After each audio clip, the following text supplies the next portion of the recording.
chặt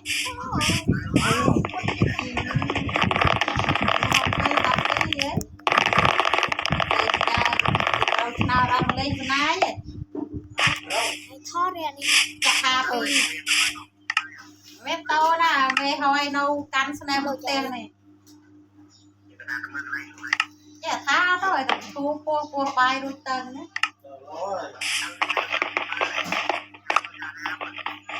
hao ai rồi chứ anh chuông giờ mà vay đi từ nay anh chuông giờ vay đi từ nay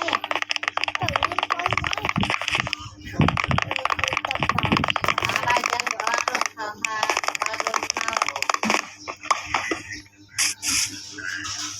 cho tao rau cái chân cái tay chị ra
cho phải chống làm chơi cho khỏi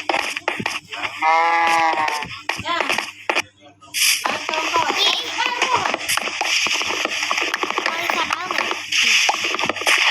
mấy nữa làm cho lớn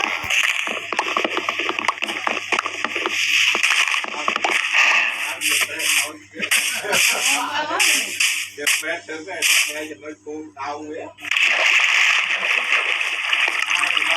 có đây mà thay giáp đấy mảng nó là đâu mặc quần và mê một cái Cắt liền tôi cắt sang rồi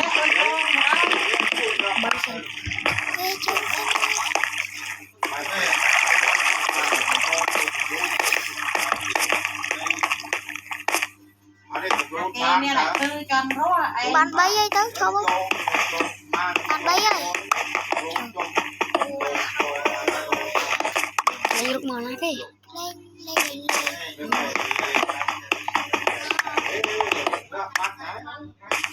lên chọc nữa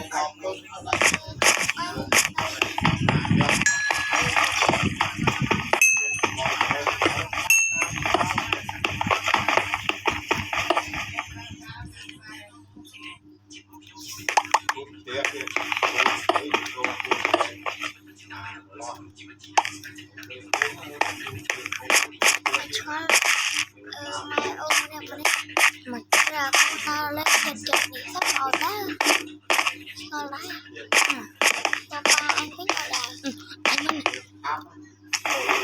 một khiếu phi mấy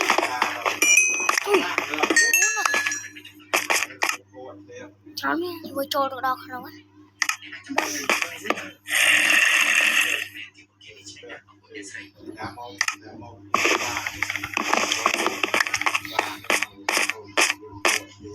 trôi được không biết rồi mấy hồi rộng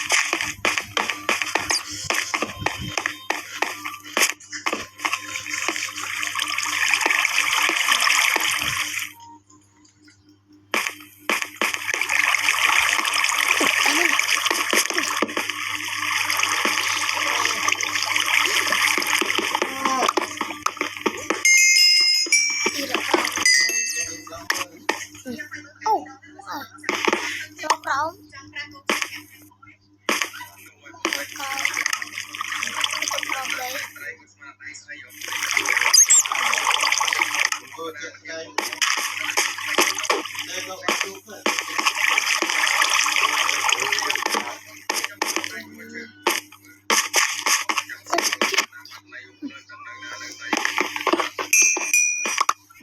vào khu này. Cái chó này.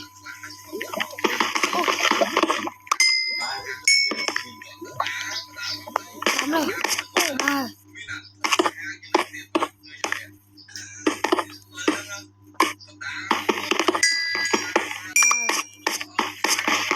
Bốn.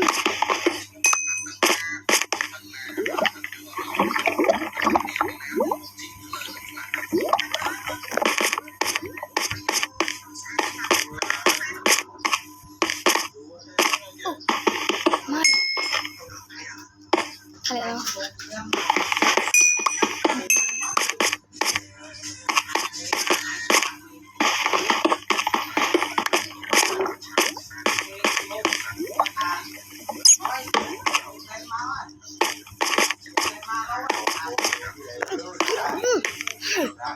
Sao chúng nó gì? Đại khơi nha. Chào ông chó nha. Câu ơi à. Tôm. Tôm đi bay tôm học đi. Tôi là khó. Restaurant. Sạch lên. Đông phạt lên. Chó mày tôi.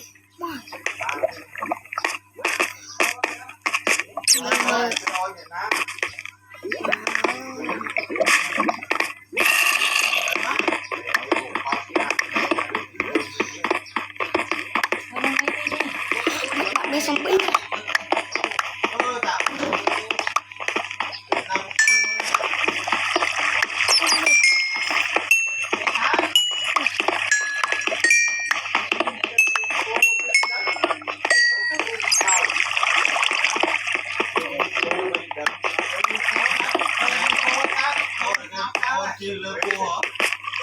Thịt.